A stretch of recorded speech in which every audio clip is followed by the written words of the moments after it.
तो आज है संडे यानी दिन है रविवार। आप में से बहुत सारे लोग इस मायानगरी मुंबई में फिल्म इंडस्ट्री में काम करना चाहते हैं और काम करने से जुड़े बहुत सारे सवाल आप लोगों के दिलो दिमाग में चलते रहते हैं। जैसे कि हमें कोई जानता पहचानता नहीं है मुंबई में, अगर हम जाएंगे तो रहेंगे कहाँ पे, अच्छा सस्ती और अच्छी सुविधा कहाँ पर है, ऑडिशन देने का हम कहाँ दें जहाँ पर हमें सेलेक्ट हो जाए, कोई कार्ड बनाना पड़ता है, अरे यार कोई हमारे पैसे तो नहीं ले लेगा, हमें ये जो काम है वो आसानी से कैसे मिलेगा, कौन कौन सा काम होता है फिल्म इंडस्ट्री में, हमें हेल्पर का काम करना। अरे भाई ये सब सवाल के जवाब जो है मैं आप लोगों की जो है वो इस वीडियो में देने वाला हूं, क्योंकि ये सब सवाल जो है आप लोगों में से बहुत सारे लोग पूछते रहते हैं। ये जो मेरी वीडियो है इसके नीचे कमेंट करके, ठीक है ना, अगर आपका भी कोई सवाल है तो आप कमेंट करिए, आपका जवाब जरूर मैं दूंगा। फिलहाल आप में से बहुत सारे लोग बिल्कुल नए हैं, मुझे नहीं जानते हैं, तो नमस्कार दोस्तों, मैं हूं रामा यादव और मैं इस फिल्म इंडस्ट्री में काफ़ी साल हो चुके हैं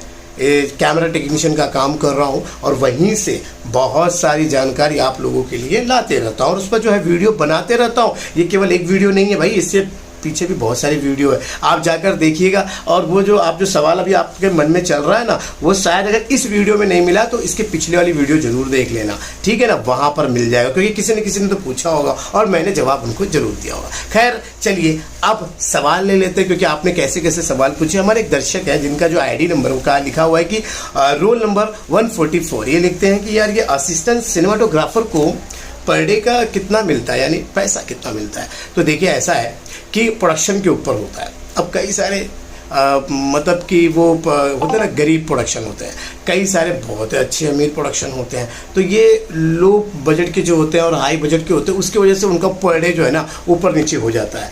ऐसा हमारे साथ भी होता है और ऐसे सारे मेंबरों के साथ में होता है, सारे जितने डिपार्टमेंट उनके साथ होता है। अब आपको बता देता हूँ, एक मोटा मोटी बता दो, जैसे कि हमारा पर डे का कितना होता है, हम जब ऐड करते हैं तो 12 से 13 हज़ार रुपये ले लेते हैं।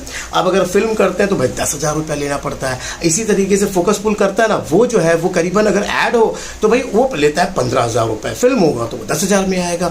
जो उसके बाद जो है ग्राफर्स होता है, वो ग्राफर करीबन 15 से 20 हज़ार रुपये लेगा ऐड में, लेकिन अगर फिल्म रहेगा तो वो भाई 10 से 15 हज़ार रुपये लेगा। अच्छा इसके बाद आता है असिस्टेंट सिनेमाटोग्राफर। देखो सिनेमाटोग्राफर जो असिस्टेंट होते हैं वो जो है 25 हज़ार रुपये तो मैक्सिमम उनकी एकदम न्यूनतम है, इसके ऊपर भी वो ले सकते हैं, और ऐड रहा तो भाई वो ज़्यादा भी ले सकते हैं। अब ये बात करते हैं कि सिनेमाटोग्राफर कितना ले लेते हैं, तो ये तो भाई जो बड़े बड़े सिनेमाटोग्राफर ये तो जब पिक्चर बनती है उसके पहले डील कर लेते हैं कि चाहिए हमें जो है 50 लाख दे देना या फिर हम इसे, और जब पर डे की बात आती है तो भाई वो भी कम नहीं लेते हैं, करीबन 1.5 से 2 लाख रुपया पर डे लेते हैं, समझ गए, कन्वेंस वगैरह वो अलग से लेते हैं। तो इस तरह की जो है वो सैलरी यानी पर डे होता है। हमारे दूसरे दर्शक है वो है पप्पू जी। वो कहते हैं सर मैंने यार एक जो है कि एक जो है ये जो कास्टिंग वस्टिंग वाले होते हैं और ये जो एजेंसी वाले, उनसे जो संपर्क करके एक मैंने हेल्पर का कार्ड बना लिया। अब जब काम की बात मैं कह रहा हूँ कि भैया अब हमें काम दिला दीजिए, तो वो कहते हैं कि भाई अभी काम नहीं खाली है या अभी काम नहीं हो रहा है, इस तरह का वो घुमा रहे हैं। और मैंने एक बार ज़बरदस्ती उनको फ़ोन करके कहा कि भाई मुझे काम दिलाइए, तो उन्होंने मुझसे जो है पैसे की डिमांड कर ली। अब बताइए मैं क्या करूँ, तो अब ना मुझे पैसे मिल रहे हैं ना मुझे काम मिल रहा है, आप कुछ हेल्प करिए। तो देखिए ऐसा है पप्पू जी कि मैं इससे पहले भी कई सारे लोगों को बता चुका हूँ, हालांकि आज आपका तो पैसा चला गया है ना, आपने कमेंट करके भी देख लिया, यहाँ पर कमेंट आपने मेरी पिछले वीडियो में किया हुआ है। तो आप ही की सोच जैसे वाले लोग जो हैं उनके लिए ये सवाल मेरे को लेना बहुत जरूरी हुआ, क्योंकि आपको लगता है कि आप किसी को पैसे दे दोगे और आपका काम हो जाएगा, तो ऐसा बिल्कुल नहीं होता। देखिए पप्पू जी आपके साथ तो ये घटना घट चुकी है ना, आपके पैसे भी चले गए, आपका टाइम भी जा रहा है और आपको काम भी नहीं मिल रहा है। तो काम पाने के लिए किसी को पैसे मत दीजिए, जो भी आपसे पैसा मांगता हो बस समझ लीजिए कि ये आपके साथ धोखा कर रहा है, समझ गए ना, ये धोखा कर रहा। भाई आपको फ्री में काम देना चाहिए और आप जब काम कर रहे हो तो उसका पैसा आपको मिलना चाहिए। ये आप उल्टा नियम क्यों बना रहे हो? ये देखो ये धोखा देने वाले आपको कि पता नहीं क्या आपके माइंड में ये बता देते हैं आपको। और ऐसे कार्ड को लेकर ये जो है ना, ये चीज़ें मैं हमेशा वीडियो में कहा हूँ और आज भी कह रहा हूँ, आज भी जो दर्शक हमारे नए जुड़े हैं उनको बताना चाहता हूँ कि इंडस्ट्री में काम करने के लिए आपको किसी प्रकार की कोई कार्ड की आवश्यकता नहीं होती है। कार्ड फिल्म इंडस्ट्री में काम करने के लिए नहीं होता है, कार्ड आपकी हेल्थ के लिए होता है, आपकी सुविधा के लिए होता है, आपके परिवार की सुविधा के लिए होता है। क्योंकि कार्ड क्या होता है कि देखिए आप ये जो काम करें कोई सरकारी नौकरी तो है नहीं, ये तो प्राइवेट है ना, तो इसके लिए आपकी इंश्योरेंस का, आपके परिवार के जो है इंश्योरेंस का, आपको आपातकालीन में कुछ हो गया तो आपके परिवार को क्या मिलेगा। और क्या होता है कि आपने कोई जमा पूंजी तो कर नहीं रखी है ना, आपका कोई फंड वगैरह तो कटता नहीं है, तो इसके अंदर आपको जो है अच्छा यूनियन का कार्ड बना लेते हैं। मैं बढ़िया यूनियन की बात कर रहा हूँ, ये जो आप जो बता रहे हो 2-5 हज़ार वाले, इसकी बात नहीं कर रहा हूँ, कोई बढ़िया यूनियन का जो बता रहा हूँ, वो आपकी जब आप बूढ़े हो जाएंगे, रिटायरमेंट लेंगे, उसके बाद का भी ये ख्याल रखती है। ऐसे अच्छे कार्ड जो होते हैं वो आपकी सैलरी से कुछ हिस्सा काट करके वो जो है आपको जो है वो आपके काम ना होने पर भी आपको फ़ायदा पहुंचाएंगे। तो ये इस प्रकार से होता है कार्ड का जो तरीका बता रहा हूँ। और ये जो बोल रहे हो आप ना कि कार्ड हम बना लेंगे तो हमें काम देगा, ऐसा बिल्कुल कुछ नहीं है। आपका काम बिल्कुल बढ़िया रहेगा, आप अच्छे, आपके संस्कार है, आपका कॉन्टैक्ट अच्छा है, आप अच्छा काम कर रहे हो, चाहे एक्टिंग में हो चाहे किसी भी लेवल पे टेक्नीशियन में, तो आपको काम मिलना जरूर है। ये कार्ड आपके बीच में नहीं आएगा। तो कार्ड को लेकर आप लोग ये बिल्कुल कार्ड वर्ड मत बनाइए भाई, काम को सीखिए और सीखने के बाद ही आप समझ जाएंगे कि कौन सा कार्ड और क्या क्या है, फलाना ढिमका। तो कार्ड बिल्कुल ये मत बनाइए, इसी में सब लोग फंसते हैं। हमारे दर्शक हैं पंकज कुमार जी, वो लिखते हैं कि फिल्म राइटर के लिए कैसे एंट्री की जा सकती है। बहुत ही बढ़िया सवाल है, क्योंकि बहुत सारे हमारे दर्शक हैं जो अच्छा लिखते हैं और अच्छी कहानी लिख लेते हैं, अच्छे गाने लिख लेते हैं, लेकिन उनको मौका नहीं मिलता है। ये मौका मिलेगा कैसे, कहाँ कैसे मिलेगा, ये कोई बताता ही नहीं है। तो देखिए, एक सरल तरीका बता रहा हूँ।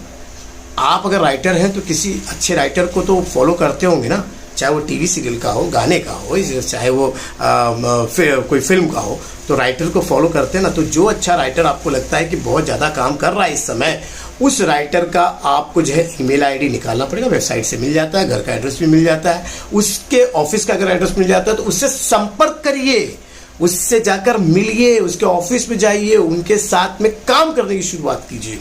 फिल्मों के कई बड़े राइटर जावेद अख्तर जी भी ये भी अपने जो है घर पर कई लोगों को सिखाते हैं फ्री में। ऐसे कई सारे राइटर हैं जो अपने घरों में बच्चों को सिखाते हैं राइटिंग के बारे में। इनके पास जाइए, आप इनके पास रहकर काम को सीखिए।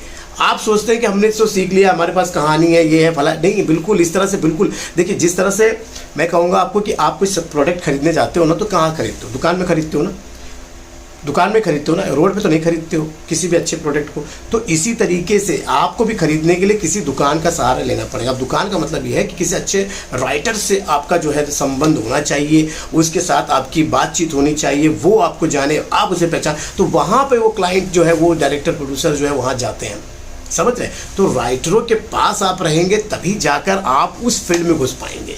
ये चीज़ कोई बताता नहीं है, बस आपको लगता है कि आप अपनी कहानी लेकर, मतलब जैसे प्लेट में कोई खाना लेकर आप किसी भूखे के पास चले जाते हो, वो खपाखप खाएगा, ऐसा बिल्कुल नहीं होता है। आपको जो डायरेक्टर है वो अपनी फिल्मों को बनाने के लिए वो क्या करते हैं, राइटरों के पास जाते हैं, और वो राइटर ही जो होते हैं जो इनकी फिल्म का आधार होते हैं, इनकी फिल्म में पावर लेके आते हैं, समझ गए? हमारे एक दर्शक हैं रमा शक्ति जी, वो बार बार जो है 2-3 बार कमेंट करके उन्होंने लिखा है कि बच्चों को जो कहूँगा कि छोटे जो बच्चे हैं वो उनको कहूँगा कि जो अपनी पढ़ाई है वो अच्छी तरीके से करें और इस फिल्म इंडस्ट्री के चक्कर में ना पड़े। तो बिल्कुल आपने सही चीज़ लिखा है, क्योंकि मैं अपने हर वीडियो में कहता हूँ कि जो बच्चे हैं जो अभी पढ़ाई कर रहे हैं, चाहे वो स्कूल की हो, कॉलेज की हो, अगर अपनी पढ़ाई कर रहे हैं तो इस चक्कर में अभी बिल्कुल ना पड़े। क्योंकि ये उम्र होता है कि आप लोग फिल्में में देखते हैं और आप सोचते हैं कि हम तो बड़े अच्छे हैंडसम है, शरीर है, बॉडी है, तो हम क्यों ना ट्राई करें। ट्राई करना चाहिए, लेकिन अपनी पढ़ाई के साथ साथ, और अगर आप पढ़ाई करें तो मैं कहूँगा कि पढ़ाई पूरी कर लीजिए, उसके बाद इस इंडस्ट्री में आइए।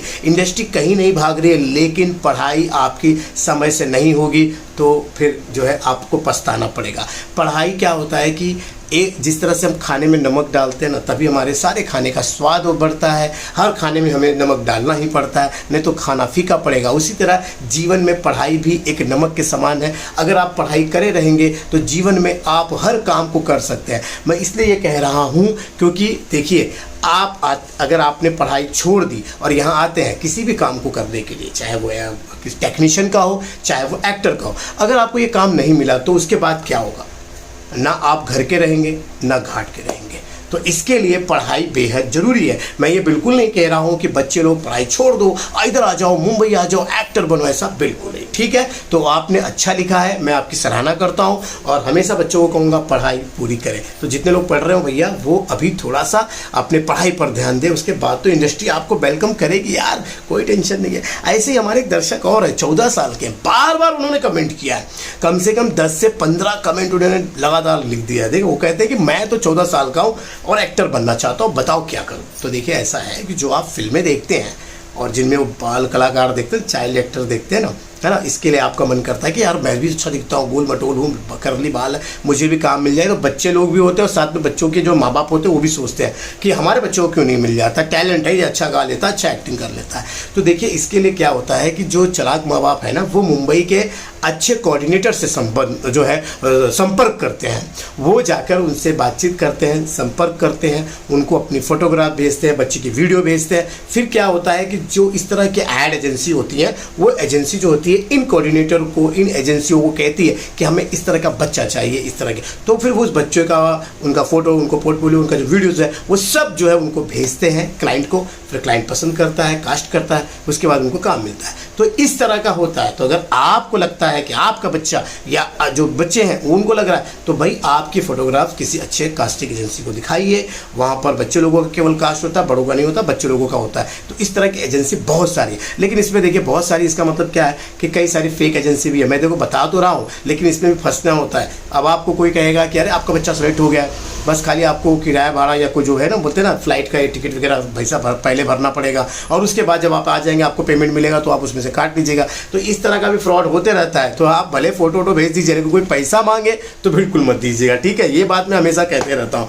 चलिए, हमारे एक दर्शक हैं, वो लिखते हैं कि लाइटमैन का काम करना है, मैं मुंबई में हूँ यार इस वक्त, क्या करूँ। तो देखिए, ऐसा है कि मैंने हमेशा आप लोगों को बताया कैमरा और लाइट के लिए ना, ऐसे आते रहते हैं मुझे कमेंट। तो मैंने हमेशा कहा कि गोरेगांव वेस्ट में जाइए ना, वहाँ मोतीलाल नगर में आपको बहुत सारे कैमरा और बहुत सारे लाइट रेंटल हाउस मिलेंगे।